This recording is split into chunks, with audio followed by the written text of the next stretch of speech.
Hello, I'm Paul Dyer from the Brandenburg, and I'm here with Christopher Hodges, who's the founder and director of the most spectacular gallery in Sydney. It's one of my favourites, Utopia Art Sydney. Thanks for having me, Chris. It's a pleasure to have you. Tell us about this unique gallery, because it's famous around the world, but it's famous for very specific reasons. I suppose we're famous around the world because we've represented the Indigenous artists in a contemporary way since 1988. And in 1988 that was unusual, and today it's pretty much the norm. So we're here in front of this magnificent piece of art because I'm doing a program at the moment on water. This is really, really special to me because it's special to humanity, and I'm worried about water. I'm really worried about the flow of water, how much we have, sustainability and all of those things. And I thought this is the perfect way to activate everyone's interest and knowledge about how we're using water, where does it come from. Specifically, when I saw this work of art, it made me realise that water underneath Australia has been there for millions of years. So let's just stop there for a second and say, first of all, tell us about this brilliant artist. Well, this painting is by a lovely woman called Yolngu. And Yolngu is one of a group of 9 people who in 1984 walked out of the desert for the first time and confronted contemporary Australia, I suppose. So they hadn't seen other people, apparently, apart from their tribe or their clan or other First Nations peoples. They hadn't come across people because it's so remote. Is that it? Well, for the time of Yolngu's life, this small family group was it. These were the people that she knew and she lived with, walking around the country, living the traditional lifestyle. And when they walked into the community of Kiwikura way back in the day, it was actually Wallampiri, her brother, who was at the well looking for water. And so it was an interesting thing that we bring these 2 people together. Water, it was an essential ingredient. And it's funny going to the desert to talk about water, but in the desert, water is essential. You need to know where the water is today. You need to know where the water's going to be tonight. This is a very remote part of Australia, is that right? Well, this painting is about a place called Wilkinkara. In the old word, Lake Mackay. Lake Mackay is on the Northern Territory, West Australian border, in the middle of true desert, right in the heart of Australia. Red Earth. Red Earth. Lake Mackay, Wilkinkara, is a salt lake, meaning it's dry most of the time. And if you look from up in the air, 30,000 feet, you'll see a white lake. But the water falls on that lake, and from time to time it fills.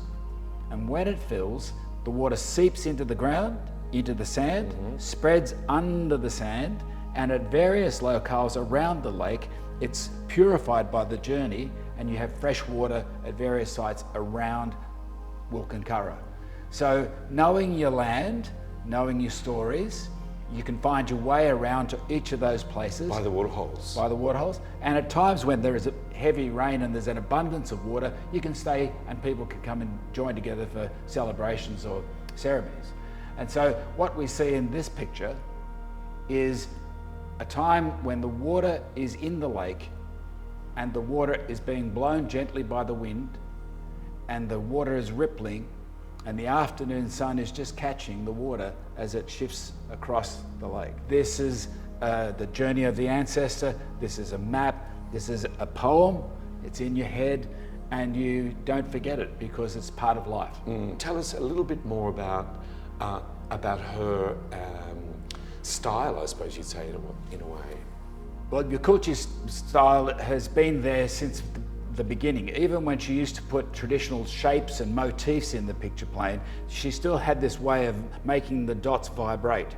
And she does this by putting the dots, you can see them here, all little sequences of dots running together. Now, every one of them is neat, tidy and ordered, but every one of them is organic and different.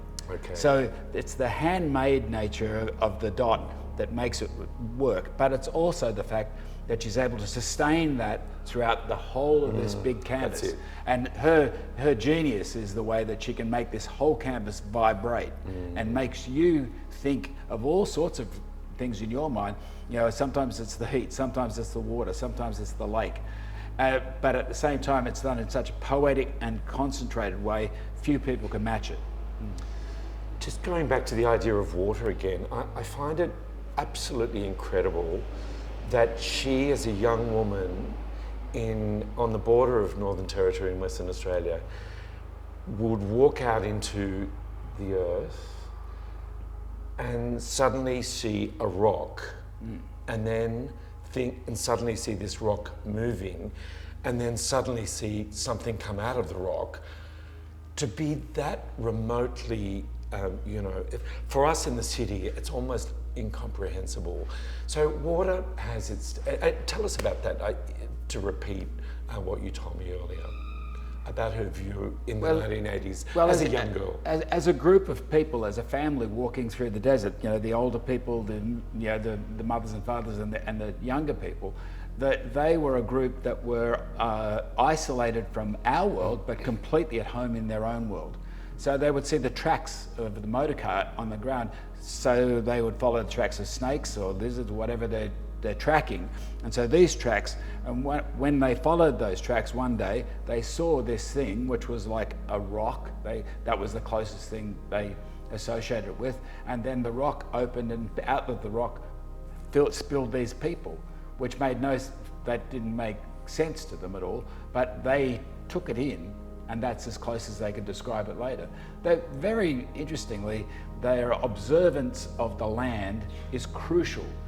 So that when they saw this new thing, tire tracks, they wanted to know what it was. Of course. But because it was unexplained, they didn't chase after it. They let it go.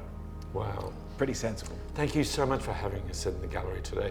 I mean, this work of art is spectacular, and just the whole bringing it back into the idea of water. It's been thrilling to be here in the gallery. Thanks very much, Christopher. And we can't wait to see the Brandenburg do their water piece. Perfect. Look forward to it. Thank you.